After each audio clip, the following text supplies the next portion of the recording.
The Templin Institute is back from the dead, but when it comes to the craft of necromancy, whether performed on the human soul or a YouTube channel, there's always a warning to consider. Sometimes dead is better. What you bury on the ground ain't what comes back. Sometimes, Lewis, dead is better. Put another way, are we still the same Templin Institute, or some sort of evil spirit that killed it and stole its face? One possible answer to this question is, of course, we're the same channel. Long live the Templin Institute. But a more accurate answer might be, no, the Templin Institute is dead forever. Or maybe we're somewhere in the middle. So, in this state of the Institute, I'd like to update all personnel in this reality as to what's going on and where we're going from here. Because yes, there will be some terrifying changes and maybe some new corporate overlords. But first, after such a long hiatus, what better way to return than with our longest masterpiece ever, building your interstellar empire, and the launch once more of Stellaris Invicta. If you missed the results from election night, House Triton will be the focus nation of Season 3. Thank you to all our patrons who cast their vote, and to everyone who engaged in the fiery debates that swept across all the divisions of our institute, its Discord server, and social media. Now the real work can begin, as House Triton will be heading to the stars in the spring. But before then, all patrons of the Templin Institute eligible for physical rewards can expect a total refresh of those rewards at the end of the month. If you'd like to get a new Templin Institute parking pass or security lanyard, just make sure you're at the appropriate tier until the end of February. Plus, the Templin Institute will be sending out some original artwork exclusive to our patrons, so if you're interested in those changes, check out the link in the description. I'd also like to extend my gratitude to everyone who supported the Templin Institute in one way or another during our hiatus. Hollow, the voice of the Institute, Tom and Ray, who work with me behind the curtain, and Joan, our artist-in-residence, are at the top of that list. And it's because of them, as much as anyone else, that we're back here today.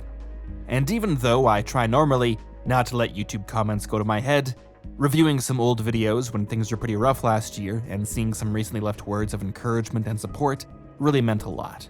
This is my dream job, and confronting the real possibility that my physical health might have required me to step away from it was the worst thing I could imagine.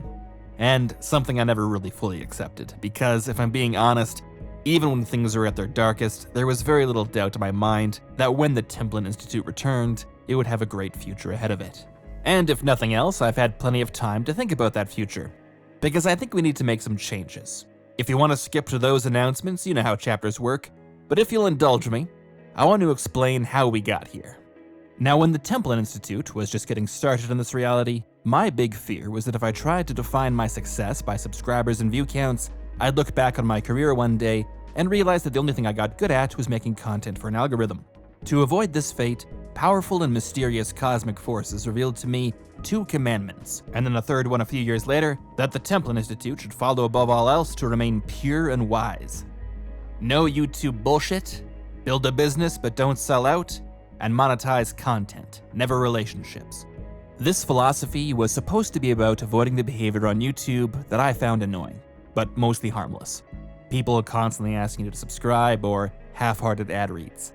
But having been in this world for a while, their importance has only grown on me, and number 3 was added after I saw firsthand the real cruelty that even supposedly well-meaning influencers can inflict on their top patrons when these creators stop trying to monetize their content and instead turn themselves into the content to then sell access to their personal lives.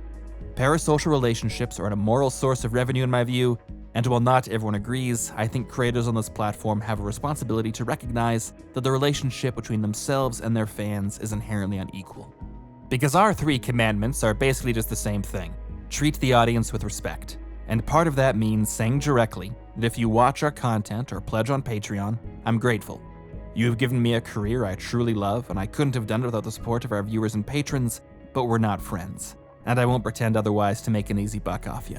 Instead, I'm proud to say that since 2020 or so, the Templin Institute, the YouTube channel, has been the public face of the Templin Institute, the narrative and world-building consultants. And yes, that is a real job. This has given us the freedom and flexibility to cover whatever topic we like without worrying about the algorithm, while our Patreon can be used to fund directly our series like Stellaris Invicta and Star Wars Reimagined. And if you can forgive one of our trademark quick tangents, the very first company that ever gave the Templin Institute a sneak peek into a universe they were developing, was also the very first to give us free reign in the backstory and world building of an entire faction. Over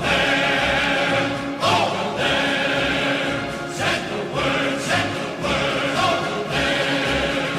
That the Yanks are coming, the drum coming everywhere.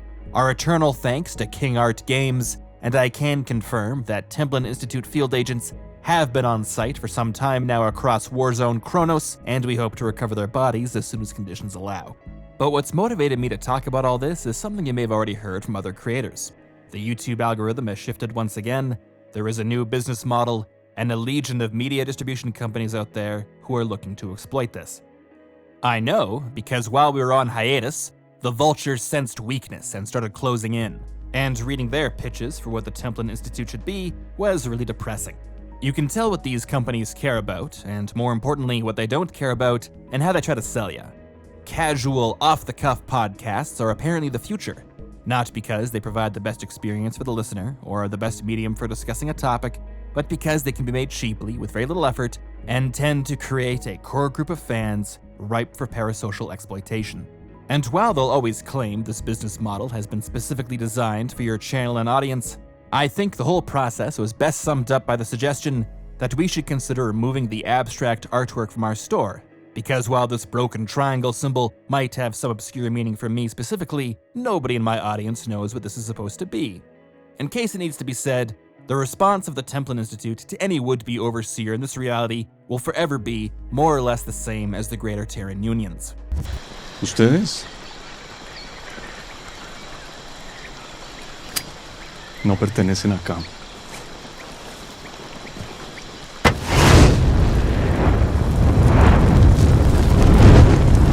I will burn this channel to the ground and not shed a tear before I let anyone outside of the Templin Institute have any influence over its creative identity or financial strategy. And so, we're going in a different direction. We've spent nearly a decade developing an original creative voice that doesn't exist anywhere else. We found tremendous success while avoiding the worst aspects of this platform, and when we're at our best, we're making the content that no one else on YouTube can. So that's what we're going to focus on moving forward. Not because it's going to get us the most views or get me out of my gambling debts the fastest, but because I respect the Templin Institute and its audience too much to do anything less. The first big change will affect our schedule. Back in 2017, the original plan was we'd release no more than 2 videos per week, each one no longer than 10 minutes. But it turns out that I'm not terrible at writing long-form content, and for many of the subjects we cover and the deep dives we get into, videos approaching an hour or longer in length can be the best way to present them. But that said, I'd still like to cover smaller topics in shorter episodes, and during events like Stellaris Invicta or themed release weeks, do multiple or even daily releases. So we're going to be more flexible and aim for 1 video per week. We sometimes might release more or take a week off, but with that extra time, we'll be aiming for higher quality content and more consistent releases for some of our more popular but more time-intensive series. We'll approach our live streams the same way. Rather than playing random games on a set schedule for a few hours each week, we'll be switching to less frequent but longer sessions. Grand campaigns of Europa Universalis, special events like Stellaris Invicta, or hopping into the cockpit once more for some marathon sessions of Ace Combat 8. The Templin Commissary and the rest of the Templin business empire will likewise follow the same quality over quantity mindset. Rather than trying to keep every variant of every product in stock year-round, we'll focus on the fundamentals. And for those of you who just really need to represent a certain GTU commissariat, or Antares Republic for example, there'll be opportunities a few times each year when those specific flags, t-shirts, or whatever will go on sale. But a very important part of the Templin Institute's future is Dawn of Victory, an original science fiction universe whose creation we're documenting in our series, The Way of World Building.